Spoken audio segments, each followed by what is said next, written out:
Yes, breast cancer सबसे पहले तो हम समझते हैं कि होता क्या है। ब्रेस्ट कैंसर जो होता है, breast cancer is the cancer that develops in breast cells when they are become abnormal and multiple uncontrollably. मतलब जो ब्रेस्ट के सेल्स होते हैं ना, वो बहुत ज्यादा डेवलप होने लगते हैं एंड abnormally डेवलप होते हैं, और बहुत सारे, और अनकंट्रोल, जिसका कोई कंट्रोल नहीं होता, वो बढ़ते ही जाते हैं। और वो जो बढ़ते जाते हैं तो वही बॉडी में जो है कैंसर का रूप ले लेते हैं, क्योंकि वो बॉडी में फैल के, पूरी बॉडी में कैंसर के सेल फैल के बॉडी को खराब करते हैं, और उसी से ही कैंसर होता है। It is the second leading cause of cancer death in women after lung cancer.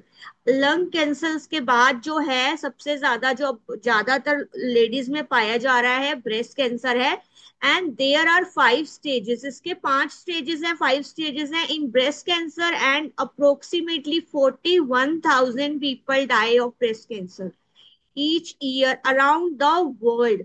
मतलब कि 41,000 जो है लेडीज इसको सफर कर रही हैं, उनकी डेथ हो रही है पूरे वर्ल्ड में। पहले तो बोला जाता था कि ये बाहरले देश की बीमारी है, मतलब कि आउट ऑफ इंडिया, बट अब इंडिया में भी बहुत तेजी से ये फैल रहा है।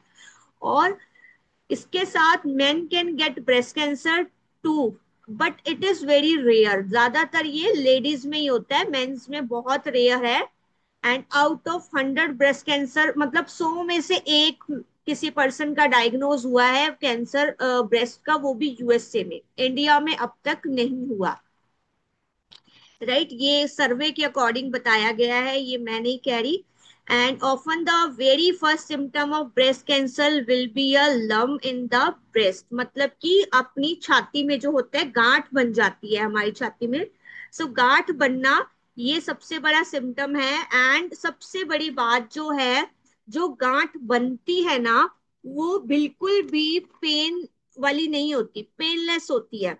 तो कई बार अगर हमें कोई गांठ बन जाती है और उसको पेन नहीं होता, तो लेडीज क्या करती हैं, इग्नोर कर देती है ना, कि ठीक है कोई बात नहीं, दर्द तो नहीं हो रही, और चेक भी नहीं करवाते और उसका एग्जामिन भी नहीं करते, क्योंकि हमें लगता है कि नहीं छोड़ो परे, अपने लिए तो क्या ही टाइम निकालना, क्या डॉक्टर के पास जाना, क्या टेस्ट करवाना, है ना। अपना ही लेडीज ध्यान नहीं देती। ये हमारे साथ हमारी फैमिली में एक्सपीरियंस हुआ है, इसीलिए मैं ये टॉपिक कर पा रही हूँ।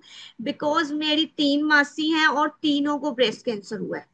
आपको पता है, ये पूरी बीमारी मैंने अपने घर में देखी है, इसीलिए मैं आपको एक्सप्लेन कर पा रही हूँ। और क्या होता है कि जब पेन, गांठ होती है तो हम उसको इग्नोर कर देते हैं, चेक ही नहीं करवाते।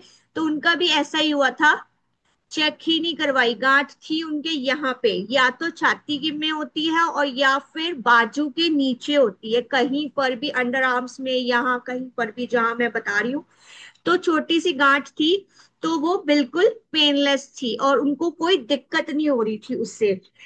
सो इस वजह से वो जो है, मतलब उसको इग्नोर किया गया और वो कैंसर बन गया। और जैसे जैसे हम इग्नोर करते हैं, टाइम बढ़ता जाता है, और जैसे जैसे वो जो सेल्स है बॉडी के बढ़ते जाते हैं बॉडी में, तो वो स्टेजेस भी बढ़ती जाती है। फिर उनका जो है स्टेज जब बढ़ जाती है, फर्स्ट स्टेज, टू, है ना, सेकेंड, थर्ड, तो वो फिर इलाज उतना ही मुश्किल होता है और उतना ही पेन वाला होता है, पेनफुल होता है।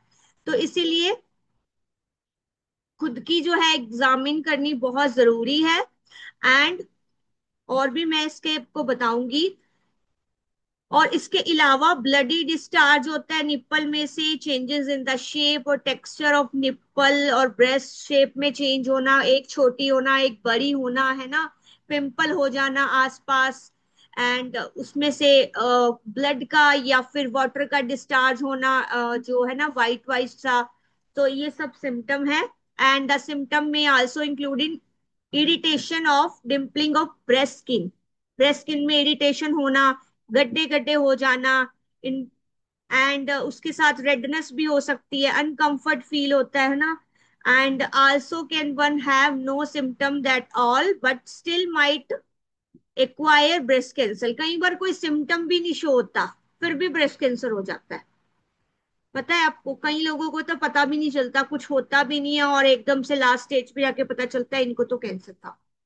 And you will only be able to notice these symptom after 2 to 5 years as the taken 28 cell division to be felt or seen each division takes 1 to 2 months। तो मतलब कि इसका मैं आपको बताती हूँ कि जैसे इसका एग्जामिन करना कैसे है ना, मतलब कैसे पकड़े कि हाँ ब्रेस्ट कैंसर हो सकता है। सबसे पहला तो है ब्रेस्ट सेल्फ एग्जामिनेशन। सबसे पहला इसका वो है कि हम कैसे कर सकते हैं, घर पे खुद का मिरर के आगे खड़े होके लेडीज को चेक करना चाहिए और ऐसे दबा के देखने चाहिए ब्रेस्ट, और ब्रेस्ट को अगर हम पूरे हाथ से प्रेस करेंगे ना तो दिक्कत तब पता भी नहीं चलेगा। ये 3 फिंगर्स होती हैं, इसको ऐसे करके और पूरे ब्रेस्ट में प्रेस करके फिर हमें गांठ का पता चलता है, यहां तक ऐसे पूरे 3 फिंगर्स को।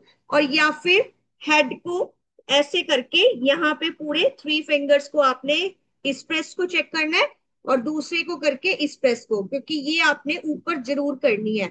ठीक है। और अपने निप्पल को प्रेस करके देखना है कि उसमें से कोई डिस्चार्ज तो नहीं हो रहा। जो हमने ब्रा पहनी है वो बिल्कुल वॉश होनी चाहिए। बहुत सारी चीजें हैं जिसका ध्यान रखना होता है जिससे कि सही रहे। और मैं आपको बताऊं जो एग्जामिन करना है ना सेल्फ, ये पीरियड्स के बाद करना है। उसमें ज्यादा अच्छे से वो गांठ पता चलती है पीरियड्स के 5 या 6 दिन के बाद। सभी लेडीज को ये जरूर चेक करना चाहिए। अपनी बॉडी है, इसमें कोई शर्म की बात नहीं है। हमारी जान का सवाल है ना, हमारी हेल्थ का सवाल है। एंड जो सेकंड है, डॉक्टर से एग्जामिनेशन करवा सकते हैं। और डॉक्टर से एग्जामिनेशन जो हमने करवानी है तो 30 to 35 एज में 3 इयर्स में 1 टाइम करवानी है जरूर। ठीक है, क्योंकि बिल्कुल छोटी सी गांठ भी है जो हम नहीं पकड़ पाते, वो डॉक्टर को पता चल जाती है। सो लेडी डॉक्टर के साथ कंसर्न करके आप उनसे एग्जामिन जरूर करवाएं ब्रेस्ट का 3 साल में एक बार, जब 30 एज क्रॉस हो जाए then. And third one is mammography, जिसको बोला जाता है छाती का एक्सरे, है ना, ब्रेस्ट का एक्सरे। वो थोड़ा पेन वाला होता है, पेनफुल होता है, बट उसको 40 एज के बाद करवाया जाए साल में एक बार। और वो भी पीरियड्स के 5 6 दिन बाद करवाएंगे तो पेन कम होगा, अगर पीरियड से पहले करवाएंगे तो पेन ज्यादा होगी। तो ये हमने जरूर करवाते रहना है ताकि हमें पता चले।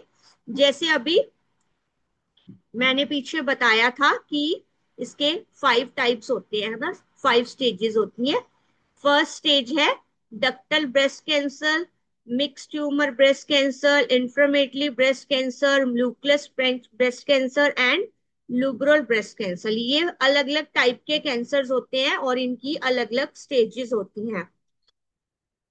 अब बात करते हैं, जैसे मैंने ये बताया कि पकड़े कैसे, अब इसके सिम्टम्स कि हमें कैसे खुद पता चलेगा, है ना। जैसे मैंने बताया जो लम्स है, यूजली हार्ड जो गांठ बनती है वो कहीं ना कहीं वो बनेगी।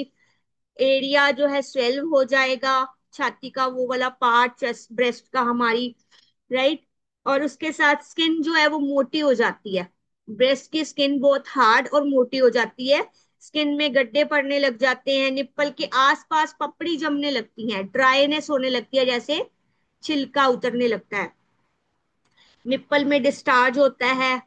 कई बार ब्रेस्ट में पेन भी होती है, गांठ में तो कहीं पेन नहीं होगी पर ब्रेस्ट के अंदर हैवीपन और पेन फ्री होती है, जैसे अगर हाथ लगता है तो। एंड निप्पल्स जो है वो अंदर धस जाते हैं, ये भी एक सिम्टम है। एंड नसें जो है ब्रेस्ट के ऊपर जो नसें हैं, वेव्स हैं, वो दिखने लगती हैं और फूलने लगती हैं, राइट। एंड अल्सर हो सकता है ब्रेस्ट के ऊपर, दाने दाने होना, पिंपल्स होने लग जाना, तो ये भी एक सिम्टम है। एंड शेप चेंज हो जाती है, कोई छोटी बड़ी, जैसे इसमें दिखाया देखो यहाँ पे, change in breast size so shape, ऐसे ये इन दोनों में चेंज है ना। सो ऐसे।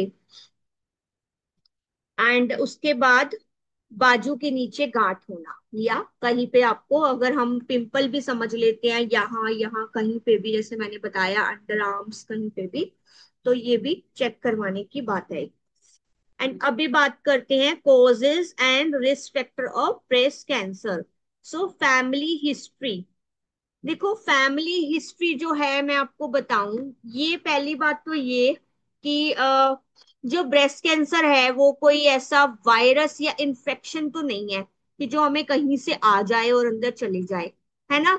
ये तो एक लाइफस्टाइल डिसऑर्डर है, बॉडी की एक कंडीशन हो जाती है, जब हम उसका ध्यान नहीं देते तो प्रॉब्लम आ जाती है।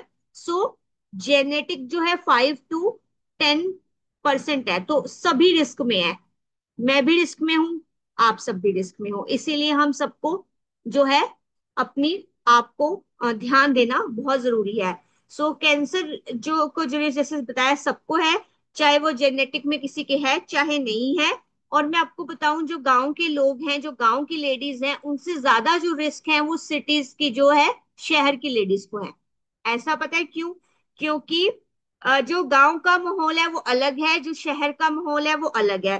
क्योंकि जो शहर है, आजकल की लड़कियां क्या हैं, वेल एजुकेटेड है, वो पहले करियर कॉन्शियस है, पहले करियर बनाती हैं, फिर मैरिज करना, लेट मैरिज करना, लेट बच्चे होना, फिर वर्किंग होने के कारण ब्रेस्ट फीडिंग नहीं प्रॉपर कर पाती, है ना, स्ट्रेसफुल लाइफ होना। और जो आजकल हम खाना खा रहे हैं केमिकल प्रेजर्वेटिव वाला, और जो हम कॉस्मेटिक यूज कर रहे हैं, उस कॉस्मेटिक में कितने केमिकल्स हैं आपको पता ही है।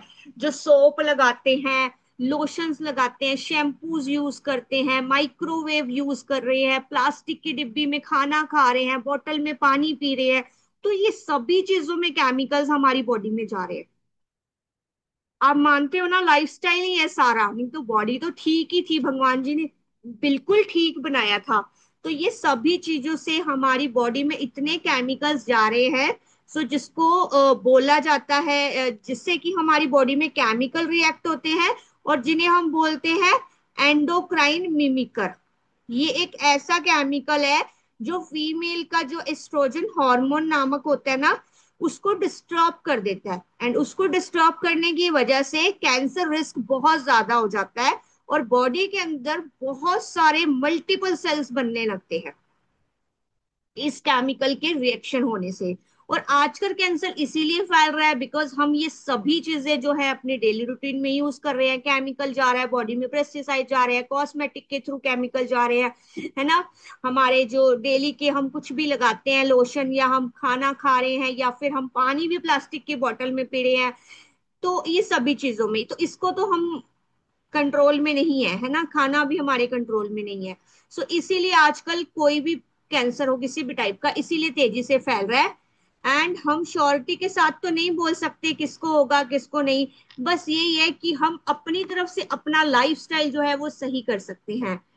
तो इसी में मैंने ये सारा कुछ कवर कर दिया। देखो, लेट चाइल्ड बर्निंग, लेट बच्चे पैदा करना, लेट मैरिज करना, ब्रेस्ट फीडिंग ना करना, है ना, early menstruation and late menopause, obesity हो गई, increase breast density, prolonged use to oral contraceptive, पहले करियर बनाएंगे फिर बच्चा प्लान करेंगे, फिर वो खाते रहते हैं बच्चों को, है ना, वो क्या करते हैं, मतलब कि पिल्स लेते रहते हैं प्रेगनेंसी को बंद करने के लिए। कई लेडीज मैंने सुना है, मेरे खुद के मतलब नोन में है, जैसे हम डेली बेसिस पे लोगों को मैसेज देते हैं, कई लोग पीरियड्स को रोकने के लिए भी पिल्स खाते हैं, कि मैंने बाहर फंक्शन में जाना था तो मैंने पीरियड्स रोकने की पिल्स खा ली। मतलब कि इतना, मतलब बॉडी का वो किया हुआ है, क्या समझ रखा है कि हमें कुछ भी ये नहीं पता कि कितना नुकसान है ये सब पिल्स खाने से।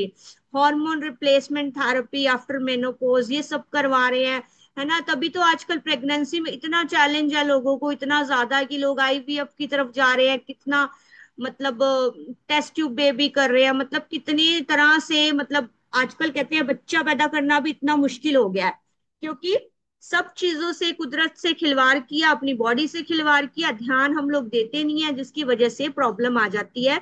लेडीज भी आजकल अल्कोहल लेती हैं, और इसको समझती है कि बहुत कूल हुए हैं हम, है ना, कि हम तो पी लेते हैं, हाँ हम तो बाहर जाते हैं, हम तो हस्बैंड के साथ पी लेते हैं, तो ये कोई कूल होने की बात नहीं है, ये बॉडी के साथ खिलवाड़ करने की बात है।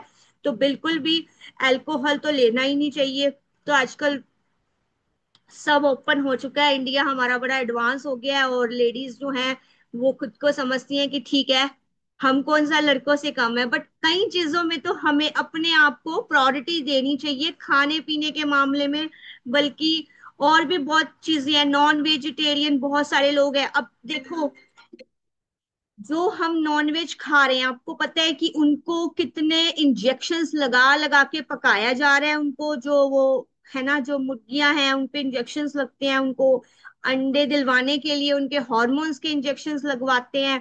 तो वही हमारे बॉडी में जा रहा है, तो इससे ही हमारे हॉर्मोन्स भी तो डिस्टर्ब होंगे ना। तो ये जो है इसका ट्रीटमेंट्स होता है ब्रेस्ट कैंसर का, surgery and hormonal therapy, targeted therapy, chemography, radiation therapy. So मैं एक एक करके फटाफट से एक्सप्लेन करती हूँ। कीमोथेरेपी आपने सबने सुना होगा, this will make the tumour smaller to help with the surgery. ये भी बहुत ज्यादा मतलब कि हार्ड रेडिएशन वाली होती है, बहुत पेनफुल होती है। रेडिएशन थेरेपी में radiation use it high energy wave to kill the cancer cells को मारने के लिए हाई रेडिएशंस दिए जाते हैं। Hormone therapy, this block hormone like estrogen and progesterone that make you cancer cells grow. So ये hormones के लिए होती है। Targeted therapy, it fights changes like excessive amount of protein in cells that lead to cancer. तो जैसे बहुत ज्यादा protein बढ़ जाता है बॉडी का, उसकी वजह से सेल्स जो है बढ़ते रहते हैं, कैंसर सेल्स को उसको करने के लिए पर्टिकुलर टारगेटेड थेरेपी है। and surgery it to take out the tumor. And most breast cancer treatments cause side effect that can make grow away right after the surgery after a few months. uh, एक second, just wait. So reduce your breast cancer risk, इससे हम कैसे कर सकते हैं? Keep the healthy weight, regular exercise करना, get enough night time sleep, है ना, हमें टाइम पे सोना, टाइम पे उठना।